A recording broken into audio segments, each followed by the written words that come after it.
सभी को आज की कहानी है बाबा श्याम के दरबार में पहुंची एक चिट्ठी जिसने पूरे परिवार की ज़िंदगी बदल दी। जी हाँ, कभी कभी ज़िंदगी में इंसान के पास कहने के लिए बहुत कुछ होता है लेकिन सुनने वाला कोई नहीं होता। ऐसे ही एक दिन एक परेशान आदमी ने बाबा श्याम के दरबार में अपनी तकलीफ़ों से भरी एक चिट्ठी लिख डाली। उसे पता नहीं था कि वह चिट्ठी किसी इंसान के हाथ लगेगी या नहीं, लेकिन कुछ दिनों बाद उसके घर जो हुआ उसने पूरे परिवार को हैरान कर दिया। क्या उस चिट्ठी का जवाब सच में बाबा श्याम ने दिया था? आइए सुनते हैं पूरी कहानी। राजस्थान के एक छोटे से कस्बे में मोहनलाल नाम का एक साधारण व्यक्ति रहता था। उसका छोटा सा परिवार था। पत्नी सुशीला, बेटा रोहित, बेटी काव्या थी। मोहनलाल की एक छोटी सी किराने की दुकान थी। दुकान बड़ी नहीं थी लेकिन उसी से घर का खर्च चल जाता था।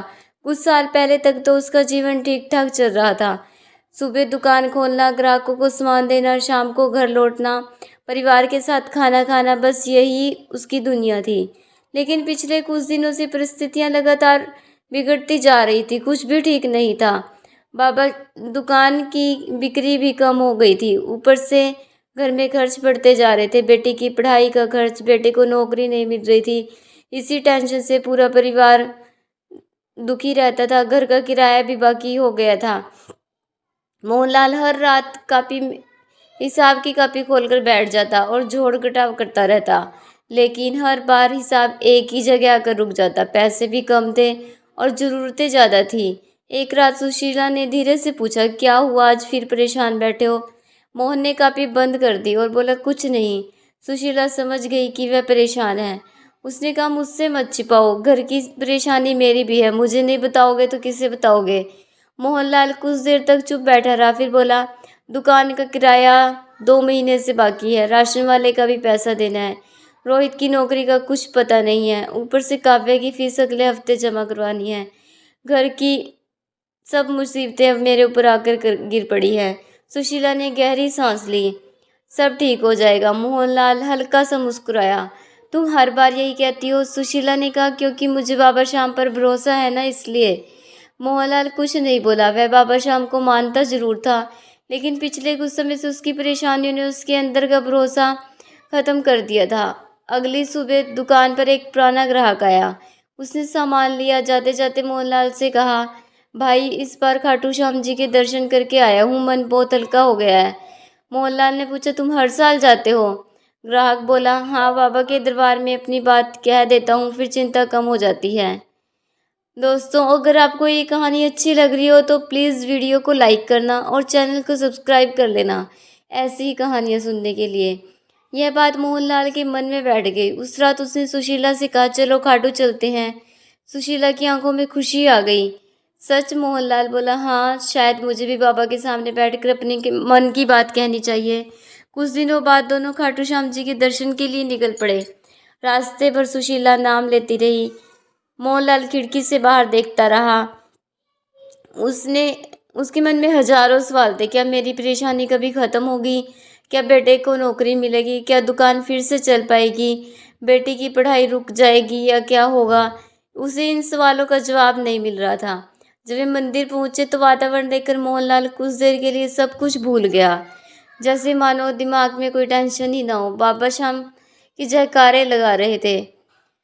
मोहनलाल ने आंखें बंद की और उसने मन ही मन कहा, बाबा, मैंने ज़िंदगी में बहुत कोशिश की है, शायद कहीं ना कहीं मुझसे भी गलती हुई होगी, लेकिन अब मैं बहुत थक गया हूँ। उसकी आंखों से आंसू आ गए।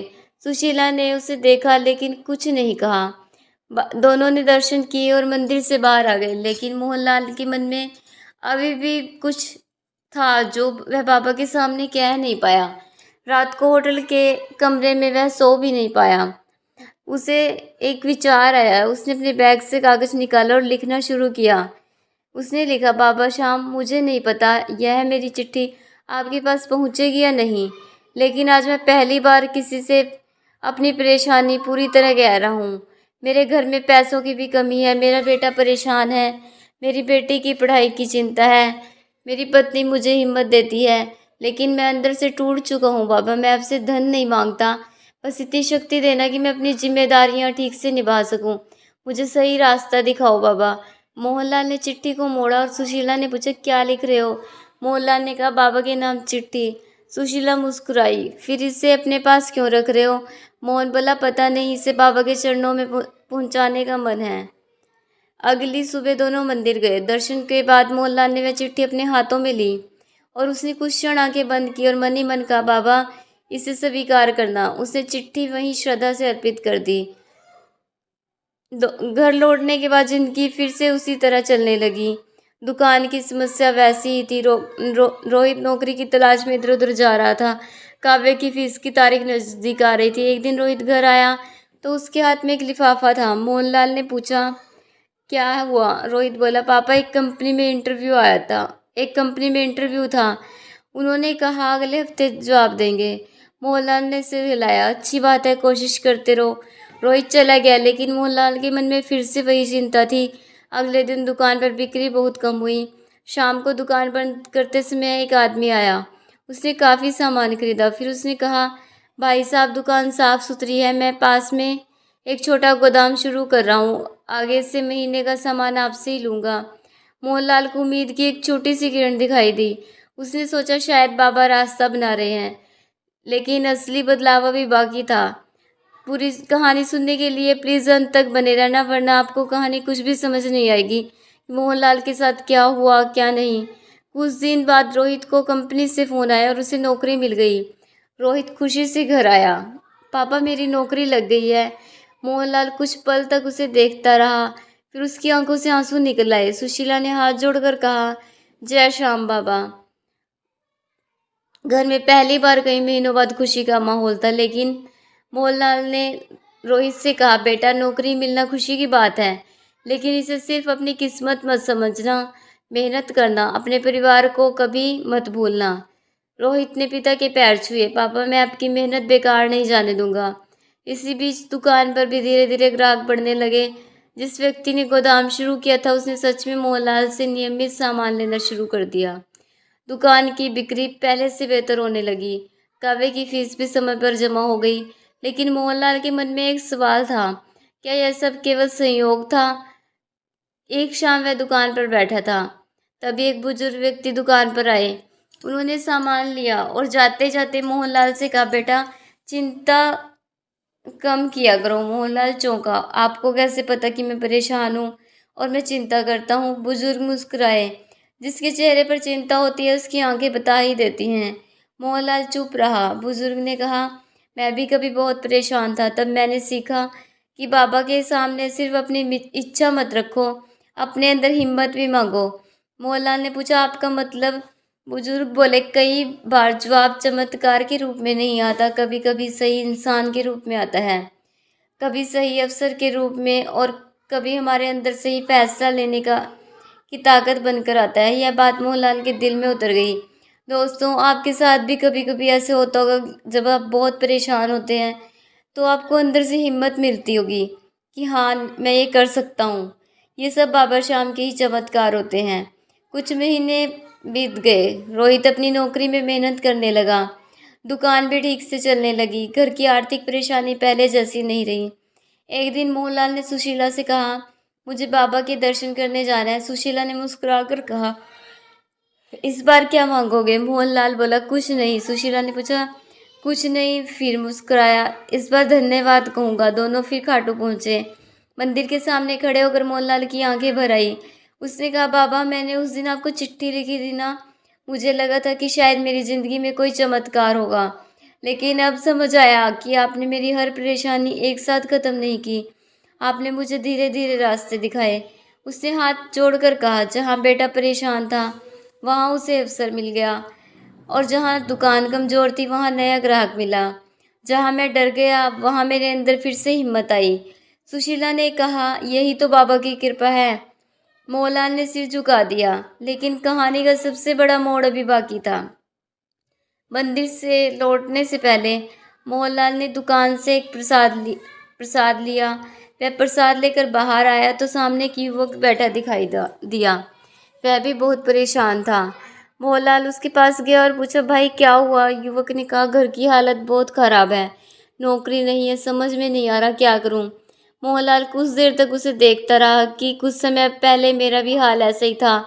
उसे अपना पुराना समय याद आ गया और युवक से कहा, मेरे पास कोई बड़ा समाधान तो नहीं है, लेकिन एक बात कह सकता हूँ, हिम्मत मत हारना। फिर उसने प्रसाद उसके हाथ में दिया और बोला, बाबा पर भरोसा रखो, अपनी तरफ से मेहनत पूरी करो। युवक ने प्रसाद ले लिया। मोहन आगे बढ़ गया। कुछ कदम चलने के बाद उसने पीछे मुड़कर देखा। युवक हाथ जोड़कर मंदिर की तरफ देख रहा था। मोहनलाल के चेहरे पर मुस्कान आई। उसे लगा जैसे उसकी लिखी हुई चिट्ठी का असली जवाब आज उसे समझ आया। घर लौटकर उसने अपनी पुरानी डायरी निकाली। उसमें वही चिट्ठी की कॉपी रखी। उसे फिर से पढ़ा। उसमें लिखा था, बाबा मुझे धन नहीं चाहिए, बस रास्ता दिखा दीजिए। मोहनलाल ने चिट्ठी को सीने से लगाया। अब उसे समझ आ चुका था कि कभी कभी हम भगवान से किसी एक चीज़ की मांग करते हैं, लेकिन भगवान हमें उससे भी बड़ी चीज़ दे देते हैं, हिम्मत।